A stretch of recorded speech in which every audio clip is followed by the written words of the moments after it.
On the homepage in Diet and Wellness Plus, there is a new feature titled Healthy Behaviors. And by clicking on Healthy Behaviors, students are able to track their water intake.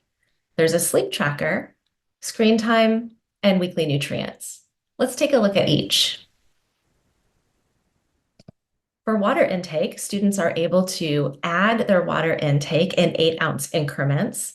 They can even modify the date based on when that water intake was consumed.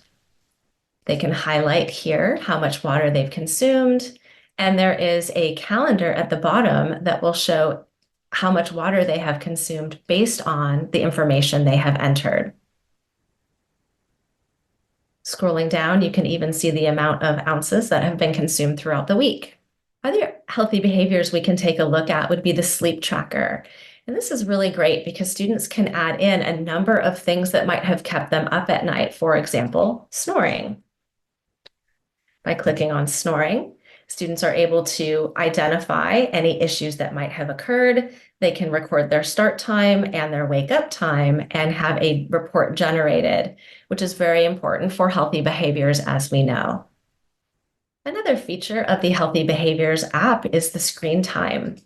This is important. As we all know, screen times for many people can sometimes get out of hand. And so by looking at different areas that we may be using technology for communication, streaming, social media, course assignments, online tasks, gaming, or leisure reading, students are able to enter in the hour or minute.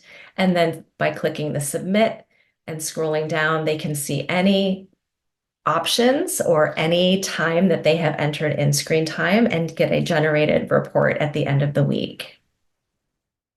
We also have the weekly nutrients, and weekly nutrients are a way for students to identify their weekly intake. Here you can see that the screen doesn't identify any intake. So by clicking on the calendar arrows, you can identify those times where intake had been consumed, the different carbohydrate, fat, protein, and alcohol percentages. And then by clicking the See All Nutrients, it takes you to the consumption versus goals report.